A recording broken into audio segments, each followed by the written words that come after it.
Halo penyembah Tuhan maupun penyembah es batu, atau apapun yang kalian sembah.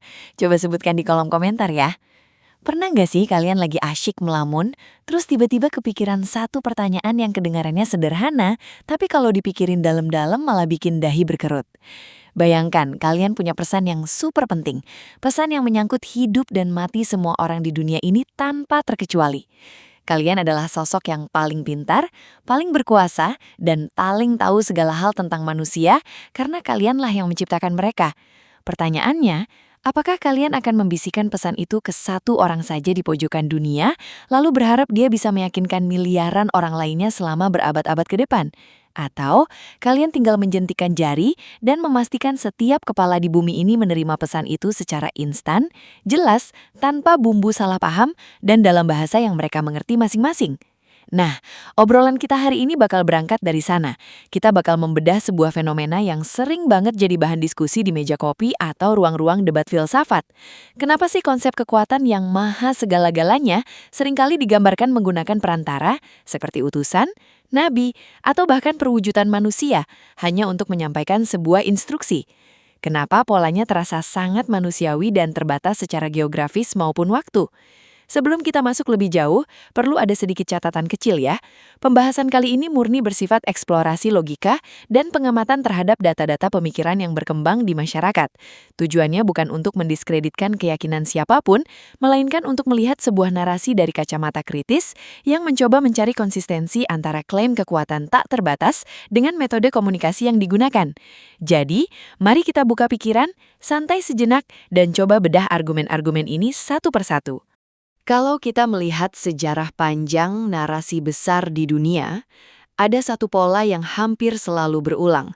Pesan besar selalu datang lewat satu pintu kecil. Logikanya, kalau ada sosok yang menciptakan otak manusia, dia pasti tahu persis bagaimana frekuensi otak itu bekerja. Dia tahu tombol mana yang harus ditekan supaya manusia langsung klik dan paham tanpa perlu berdebat.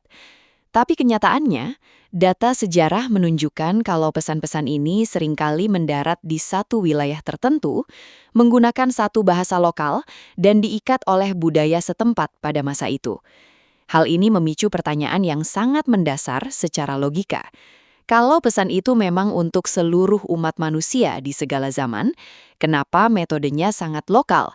Ini seperti mengirimkan email penting ke seluruh karyawan di sebuah perusahaan global, tapi emailnya cuma dikirim ke satu orang di divisi gudang, ditulis pakai bahasa daerah yang cuma dia yang tahu, lalu orang itu disuruh keliling kantor buat jelasin ke ribuan karyawan lainnya. Efisien nggak? Tentu banyak yang menilai ini sangat tidak efisien dan rentan banget sama yang namanya distorsi informasi. Bayangkan risiko yang muncul dari sebuah pesan yang disampaikan lewat perantara manusia. Manusia itu punya keterbatasan, mereka punya subjektivitas, mereka bisa lelah, mereka bisa salah menangkap nuansa, dan yang paling krusial, mereka punya bahasa yang terus berubah. Satu kata di tahun ini bisa punya arti beda 1000 tahun lagi. Kalau sebuah pesan suci yang katanya menentukan nasib kekal seseorang harus melewati saringan otak manusia, maka risiko terjadinya salah tafsir itu bukan cuma besar, tapi pasti terjadi. Data menunjukkan betapa banyaknya perpecahan, perang, dan perdebatan hanya karena perbedaan interpretasi terhadap apa yang dikatakan oleh sang penyampai pesan. Dari sudut pandang logika murni, ini terasa seperti sebuah desain yang agak kontradiktif. Jika tujuannya adalah agar semua orang selamat dan paham, bukankah cara paling logis adalah memberikan pemahaman langsung ke dalam kesadaran setiap individu? Dengan begitu, tidak akan ada ruang untuk perdebatan, tidak ada celah untuk manipulasi, dan tidak ada alasan bagi siapapun untuk merasa bingung. Lebih jauh lagi, kalau kita bicara soal cinta dan keadilan, seringkali muncul narasi bahwa sosok pencipta ini sangat mencintai ciptaannya. Namun, kalau kita melihat realitanya, sistem utusan ini secara tidak langsung menciptakan semacam hambatan bagi mereka yang punya cara berpikir kritis atau mereka yang kebetulan lahir di luar jangkauan geografis pesan tersebut. Bayangkan, ada orang yang lahir di pedalaman hutan atau di benua yang berbeda jauh dari lokasi sang utusan. mereka tidak pernah mendengar pesannya, atau kalaupun mendengar, pesannya sudah sampai dalam bentuk yang sudah basi atau sulit dinalar karena perbedaan budaya yang kontras. Apakah adil jika mereka dianggap salah atau tersesat hanya karena mereka menggunakan akal sehat untuk mempertanyakan sesuatu yang tidak sampai ke mereka secara jernih? Secara data, ada miliaran orang yang disebut sebagai non-believers, dan banyak di antara mereka bukan karena mereka jahat, tapi karena mereka sekedar bertanya-tanya, kalau memang ini pesan untukku, kenapa tidak langsung kau katakan padaku? Kecenderungan untuk mempertanyakan ini sebenarnya adalah bukti bahwa manusia punya mekanisme pertahanan intelektual. Kita diajarkan untuk tidak mudah percaya pada klaim tanpa bukti yang bisa diverifikasi secara personal. Jadi, ketika ada narasi yang menuntut kepercayaan total tanpa penampakan pesan yang universal, secara otomatis akan muncul gesekan di pikiran orang-orang yang kritis. Kenapa jalan menuju kebenaran harus dibuat seperti teka-teki labirin yang sangat rumit? Padahal kalau memang ada niat untuk menyelamatkan semua orang, jalannya bisa dibuat sejelas jalan tol di siang bolong. Bukankah memberikan jalan yang mudah adalah bentuk kasih sayang yang paling nyata daripada membiarkan miliaran orang terjebak dalam kebingungan interpretasi selama ribuan tahun? Ini adalah titik awal dari perjalanan kita untuk melihat lebih dalam tentang apa yang sebenarnya terjadi di balik sistem komunikasi yang kita kenal selama ini. Melanjutkan kegelisahan tadi, coba kita tarik lebih jauh lagi soal keterbatasan lokasi dan waktu ini.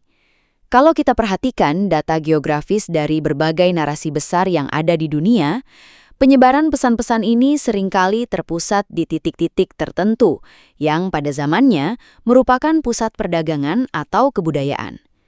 Secara logis, ini memunculkan sebuah paradoks yang cukup besar. Jika ada sebuah pesan yang sangat krusial bagi keselamatan seluruh umat manusia, kenapa pesan itu seolah-olah harus mengikuti jalur migrasi manusia atau ekspansi kekaisaran? Bukankah kekuatan yang maha tahu seharusnya bisa melampaui batas-batas peta? Bayangkan ada jutaan orang di benua lain yang pada saat pesan itu turun, mereka bahkan belum tahu kalau wilayah asal si pembawa pesan itu ada.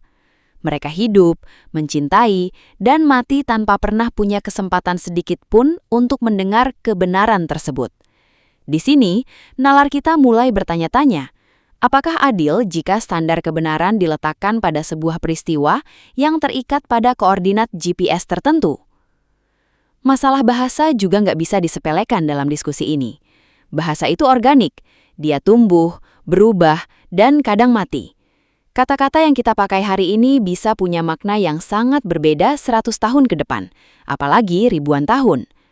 Ketika sebuah pesan suci diturunkan dalam satu bahasa tertentu, maka bahasa itu otomatis menjadi bahasa langit yang harus dipelajari oleh semua orang dari berbagai bangsa jika mereka ingin memahami pesan aslinya.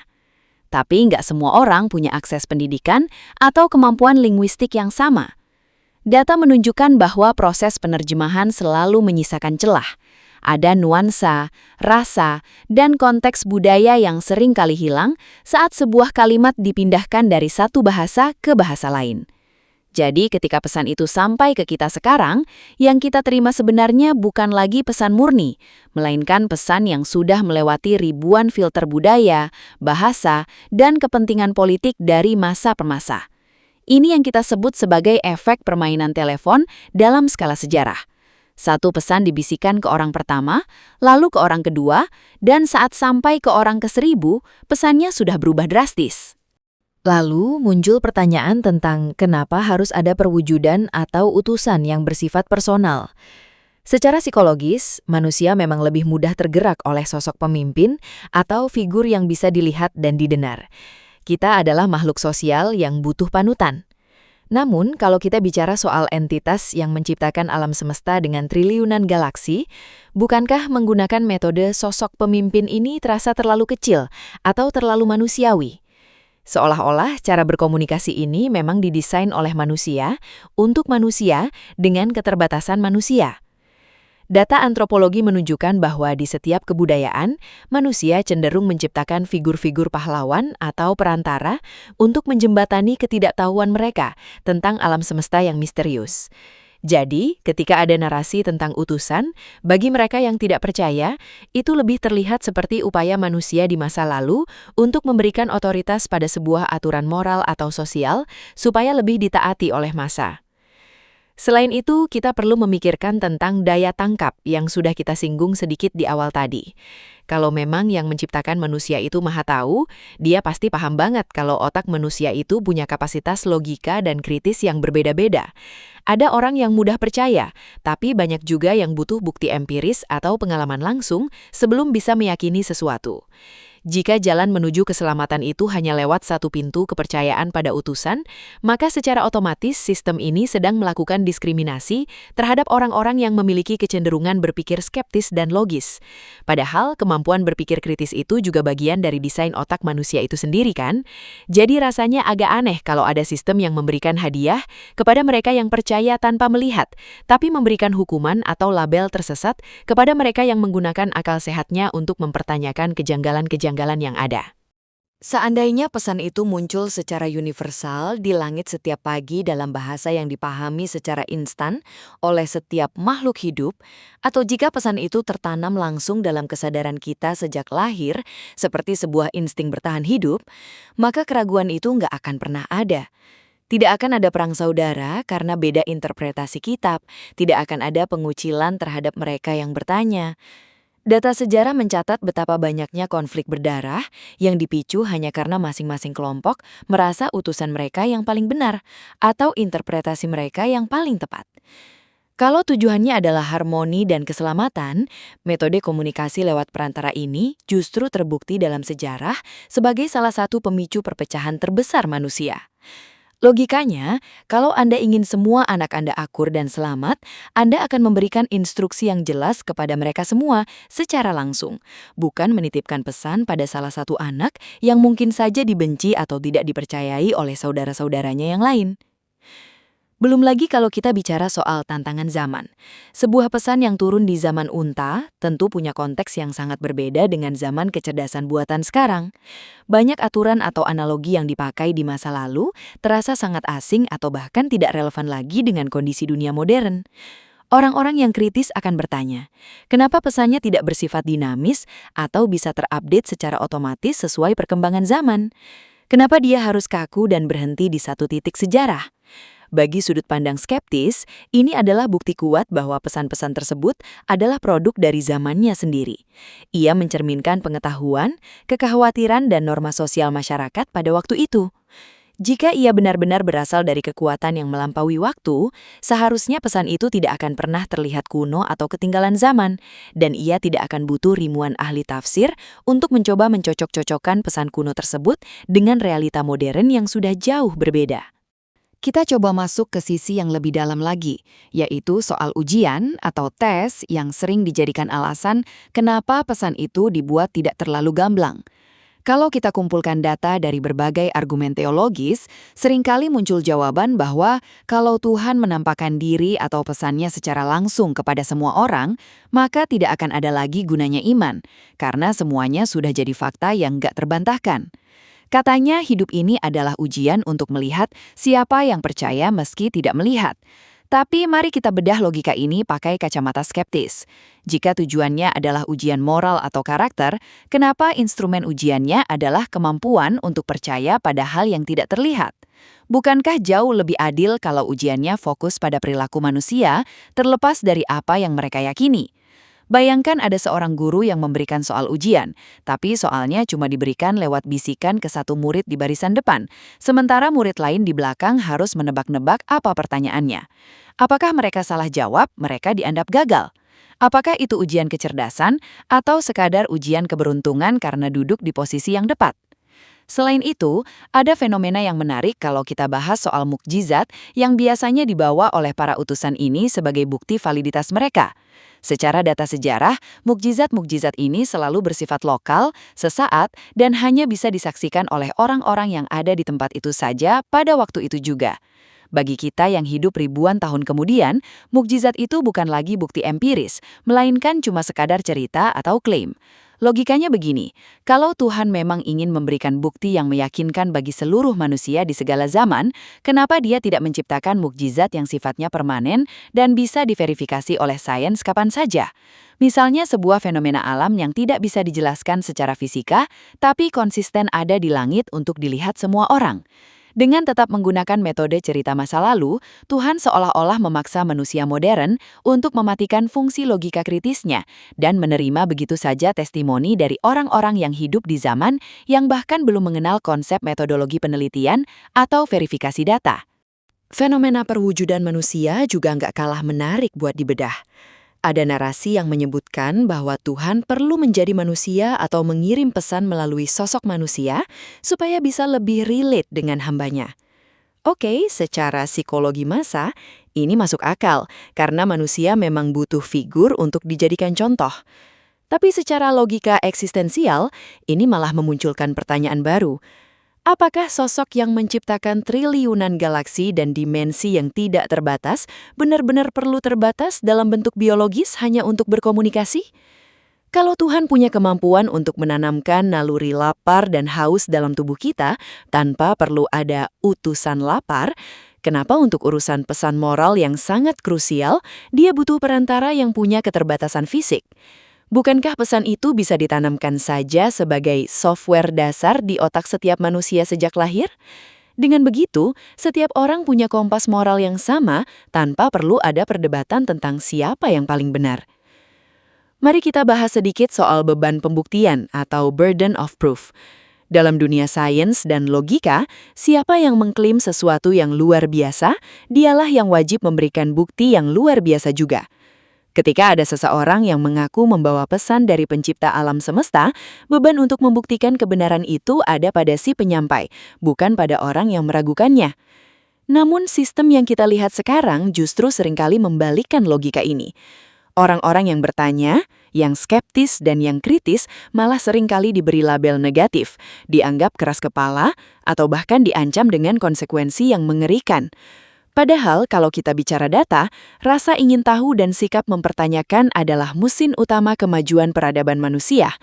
Jika Tuhan memang mencintai hambanya yang berakal, seharusnya Dia merayakan mereka yang berpikir kritis, bukan malah membuat jalan komunikasi yang hanya bisa diterima oleh mereka yang cenderung pasrah atau mudah percaya tanpa bukti kuat. Hal lain yang sering jadi sorotan adalah kenapa pesan-pesan ini seringkali sangat terikat budaya atau culture bound. Banyak larangan atau perintah dalam pesan tersebut yang kalau kita teliti secara sosiologis sebenarnya sangat relevan untuk memecahkan masalah sosial di wilayah tertentu pada zaman itu saja. Misalnya, aturan tentang jenis makanan tertentu atau cara berpakaian yang sangat dipengaruhi oleh iklim dan ketersediaan sumber daya di daerah asalnya. Jika pesan itu benar-benar universal dan datang dari entitas yang melampaui ruang dan waktu, kenapa isinya tidak membahas hal-hal yang bersifat fundamental bagi seluruh manusia tanpa peduli mereka tinggal di kutub utara atau di padang pasir? Kenapa tidak ada pesan yang secara spesifik memberikan solusi bagi masalah global yang akan datang, seperti perubahan iklim atau cara menangani virus berbahaya di masa depan? Ketiadaan visi jangka panjang yang bersifat teknis dan universal ini membuat kaum skeptis berkesimpulan bahwa pesan tersebut memang produk pemikiran manusia yang hebat di zamannya, tapi tetap terbatas oleh cakrawala pengetahuan masa itu. Kita juga perlu melihat sisi keadilan bagi mereka yang disebut tersesat. Data menunjukkan bahwa mayoritas manusia memeluk sebuah keyakinan bukan karena hasil pencarian spiritual yang mendalam, tapi karena faktor geografis dan keturunan. Kalau seseorang lahir di tengah keluarga yang tidak percaya atau di wilayah yang tidak terjangkau oleh pesan tersebut, secara statistik mereka punya peluang yang sangat kecil untuk menemukan pesan yang benar. Jika sistem komunikasinya dibuat sesulit itu, maka seolah-olah Tuhan sedang melakukan perjudian dengan nasib hambanya sendiri. Bukankah lebih logis jika Sang Pencipta memberikan akses yang sama rata kepada setiap jiwa? Bayangkan sebuah sistem operasi komputer. Sang pengembang tidak akan mengirimkan instruksi penggunaan hanya ke satu pengguna di satu kota dan berharap pengguna lain di seluruh dunia tahu cara pakainya. Sang pengembang akan memasukkan instruksi itu ke dalam sistemnya supaya bisa diakses oleh siapa saja, kapan saja, dan di mana saja secara otomatis. Sekarang, coba kita masuk ke sisi teknis yang sedikit lebih mendalam, yaitu soal inkonsistensi antara kekuatan tanpa batas dengan metode yang sangat terbatas. Kalau kita melihat data tentang bagaimana informasi menyebar di era modern, kita punya satelit, internet, dan transmisi data yang bisa menjangkau pelosok bumi dalam hitungan detik. Nah, kalau manusia saja yang kemampuannya terbatas bisa menciptakan sistem komunikasi global yang begitu efisien, agak sulit diterima nalar skeptis kenapa sosok yang menciptakan alam semesta malah memilih metode bisik-berbisik lintas generasi melalui satu orang saja. Ada sebuah ketimpangan logika di sini. Kita bicara tentang entitas yang katanya mampu menciptakan hukum fisika, mengatur rotasi planet, dan merancang kerumitan DNA.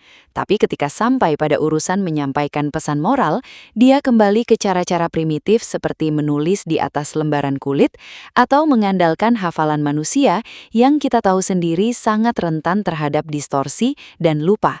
Dari sudut pandang pengamatan data sosiologis, cara komunikasi lewat utusan ini justru lebih mirip dengan strategi politik manusia di zaman kuno untuk mempertahankan kontrol sosial. Di masa itu, tingkat literasi sangat rendah dan akses informasi sangat terbatas. Menggunakan sosok utusan atau perwujudan adalah cara paling efektif untuk membangun otoritas. Orang-orang akan lebih patuh jika aturan tersebut dianggap datang dari langit melalui perantara yang dianggap suci. Namun, masalahnya muncul ketika metode ini dibawa ke era di mana setiap klaim harus bisa diuji secara empiris. Bagi mereka yang tidak percaya, ketiadaan pesan langsung dari Sang Pencipta di zaman sekarang terasa seperti sebuah kesengajaan untuk tetap tersembunyi. Kenapa Tuhan seolah-olah hanya mau berbicara di masa lalu ketika kamera dan alat perekam belum ada, tapi mendadak diam 1000 bahasa saat manusia sudah punya teknologi untuk membuktikan klaim-klaim tersebut secara nyata? Selain itu, kalau kita bahas soal kesalahpahaman interpretasi, ini adalah poin yang sangat krusial. Dalam setiap sistem komunikasi ada yang namanya noise atau gangguan. Semakin banyak perantara dalam sebuah pesan, semakin tinggi noise yang dihasilkan. Jika Tuhan memang Maha Tahu, Dia pasti sudah memprediksi bahwa mengirim utusan hanya akan melahirkan ribuan aliran, sekte, dan interpretasi yang saling bertabrakan. Data menunjukkan bahwa perbedaan tafsir ini seringkali bukan cuma soal teori, tapi berujung pada pertumpahan darah. Orang bisa membunuh orang lain hanya karena beda cara memahami satu kalimat dari sang penyampai pesan. Kalau Tuhan memang mencintai kedamaian, kenapa Dia memilih metode komunikasi yang secara historis terbukti menjadi salah satu sumber konflik terbesar manusia? Bukankah lebih logis dan penuh kasih jika Dia menampakkan pesannya secara serentak di langit atau di dalam sanubari setiap manusia, sehingga tidak ada ruang untuk saling klaim siapa yang paling benar?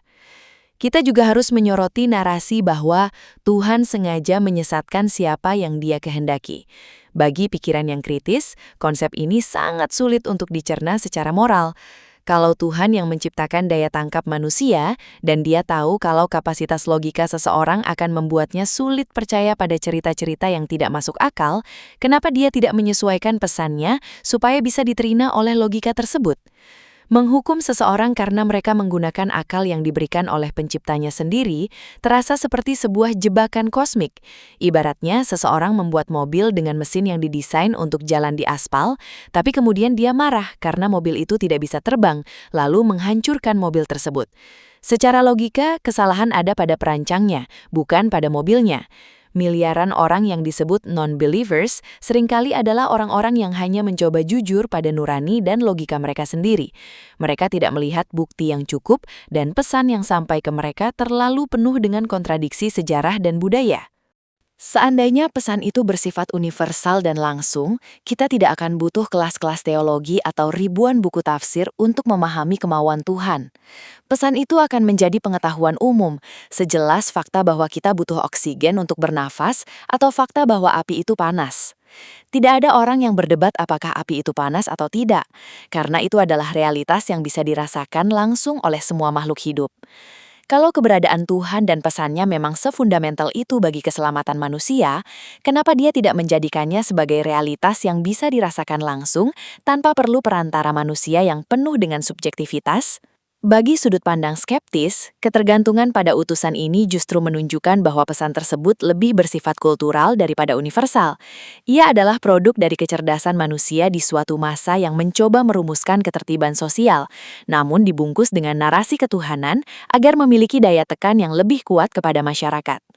Belum lagi kalau kita melihat betapa seringnya pesan-pesan dari para utusan ini sangat bias gender atau bias kelas yang sangat mencerminkan kondisi sosial di tempat pesan itu muncul. Data sejarah menunjukkan banyak pesan yang turun di masa lalu cenderung menempatkan posisi tertentu lebih tinggi dari yang lain sesuai dengan struktur patriarki atau sistem perbudakan yang berlaku saat itu. Jika pesan itu benar-benar dari entitas yang menciptakan semua manusia setara, kenapa pesannya tidak melampaui norma sosial zamannya sejak awal? Kenapa Tuhan harus menunggu ribuan tahun sampai manusia sendiri yang sadar, lewat pemikiran hak asasi manusia, bahwa perbudakan itu salah atau kesetaraan gender itu penting? Ini kembali memperkuat dugaan bahwa pesan tersebut memang terbatas oleh cakrawala pemikiran manusia yang menyampaikannya, bukan cerminan dari kebijaksanaan tanpa batas yang melampaui zaman. Kalau kita coba gali lebih dalam lagi, ada satu konsep yang sering banget bikin orang-orang skeptis geleng-geleng kepala, yaitu konsep divine hiddenness atau ketersembunyian Tuhan. Bayangkan, ada sebuah entitas yang nasib kita di kehidupan setelah ini bergantung sepenuhnya pada apakah kita mengenalnya atau tidak. Tapi dia memilih untuk tetap tersembunyi di balik tabir sejarah yang samar. Data menunjukkan bahwa ribuan tahun telah berlalu sejak utusan terakhir muncul, dan selama itu pula, komunikasi langsung seolah terputus. Bagi mereka yang menggunakan nalar, ini adalah sebuah kontradiksi yang besar. Jika sebuah pesan memang ditujukan untuk menyelamatkan setiap jiwa, kenapa bukti-buktinya dibiarkan mendingin dan memudar seiring berjalannya waktu?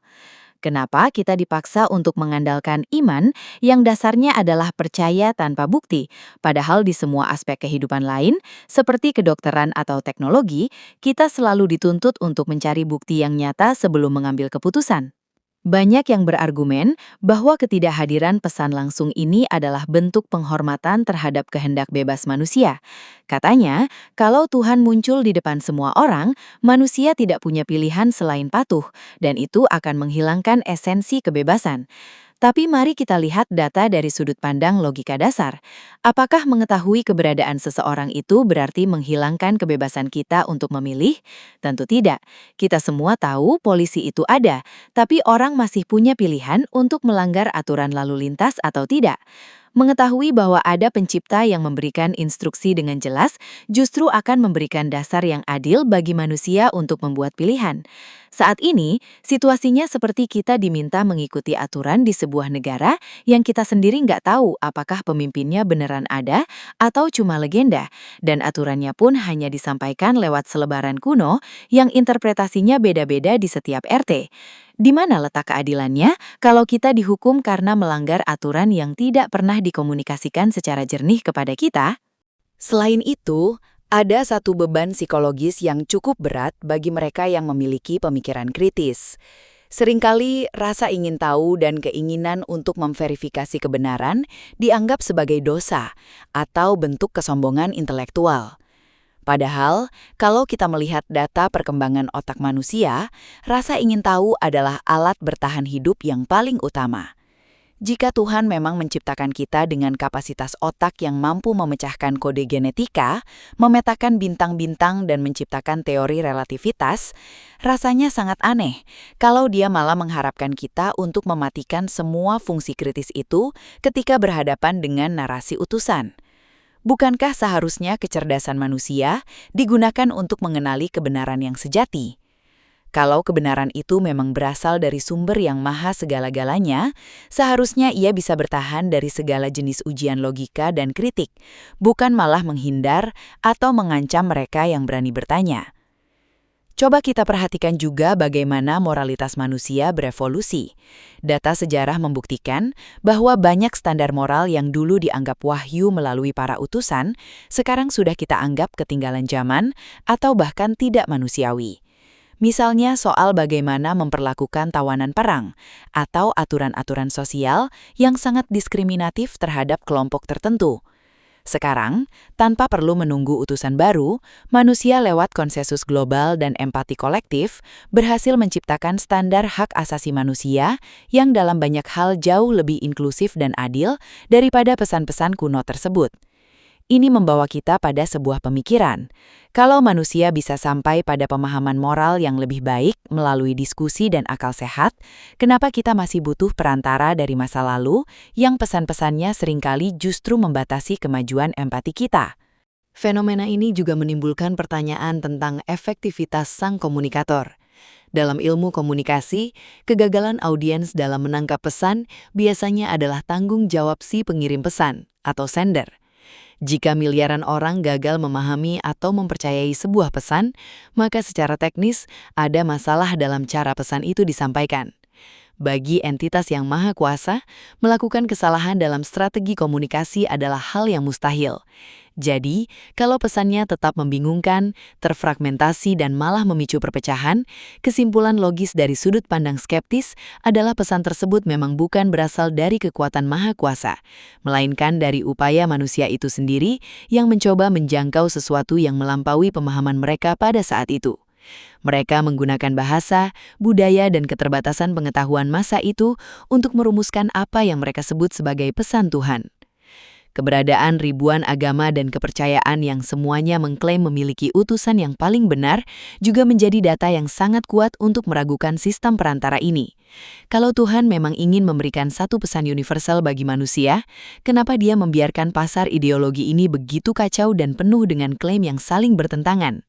Kenapa Dia tidak memberikan satu tanda tangan digital yang tidak bisa dipalsukan oleh siapapun, yang bisa dikenali oleh semua manusia dari berbagai suku dan bangsa sebagai kebenaran tunggal? Ketiadaan standar universal ini membuat agama dan sosok utusan terlihat sangat subjektif, sangat bergantung pada di mana seseorang dilahirkan. Secara statistik, kemungkinan besar seseorang akan mengikuti utusan yang dominan di wilayahnya. Ini menunjukkan bahwa sistem ini lebih mirip dengan pewarisan budaya daripada sebuah kebenaran objektif yang jatuh dari langit. Kalau kita kembali ke poin tentang kasih sayang, ada sebuah kontradiksi yang cukup mengganjal dalam data narasi tradisional. Katanya, Tuhan sangat mencintai hambanya dan ingin mereka selamat.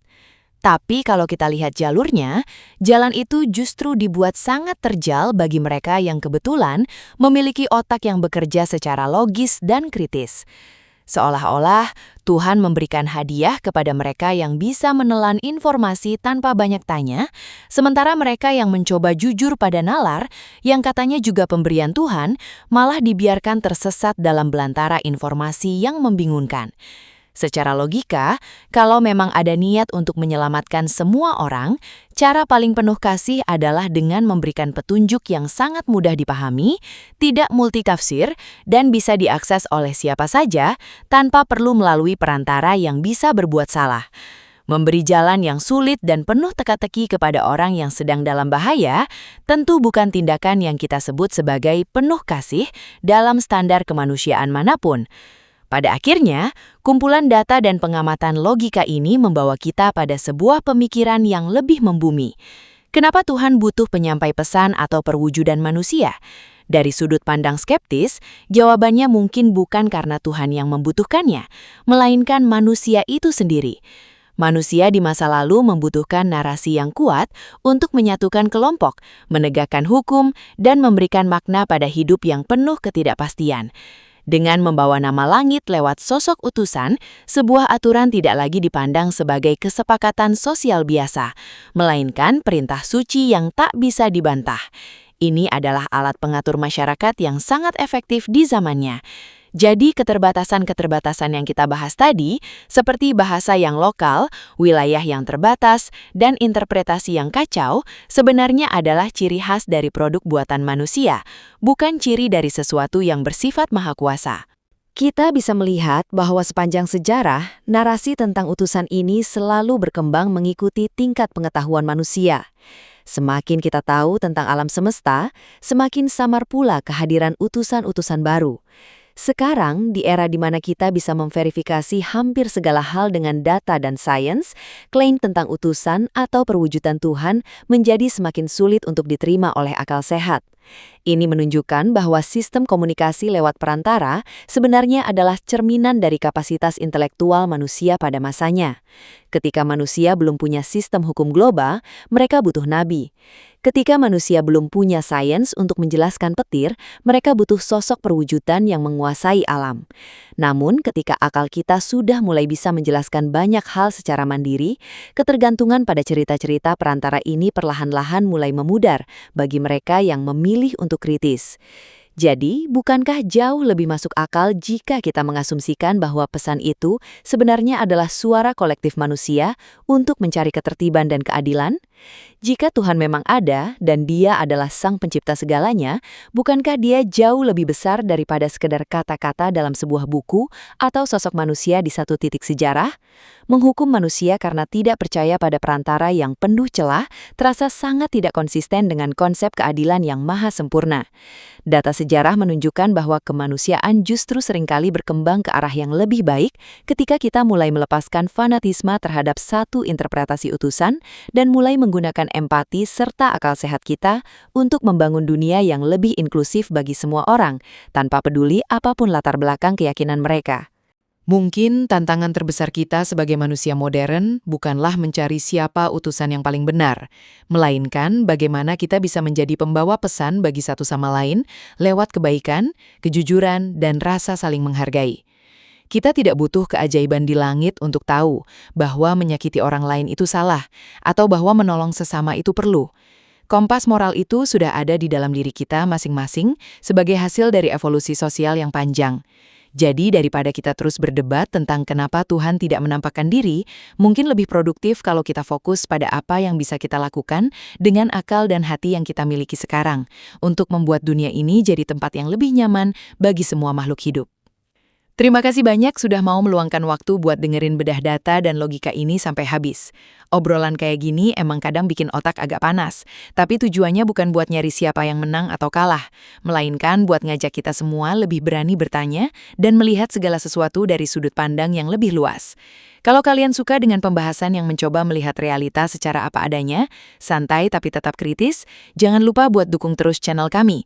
Caranya gampang banget, cukup klik tombol subscribe, nyalain loncengnya, dan kasih pendapat kalian di kolom komentar. Mari kita teruskan diskusi ini dengan kepala dingin dan hati yang terbuka. Sampai ketemu di video-video selanjutnya. Tetap kritis dan tetap manusiawi, hanya di Silent Majority.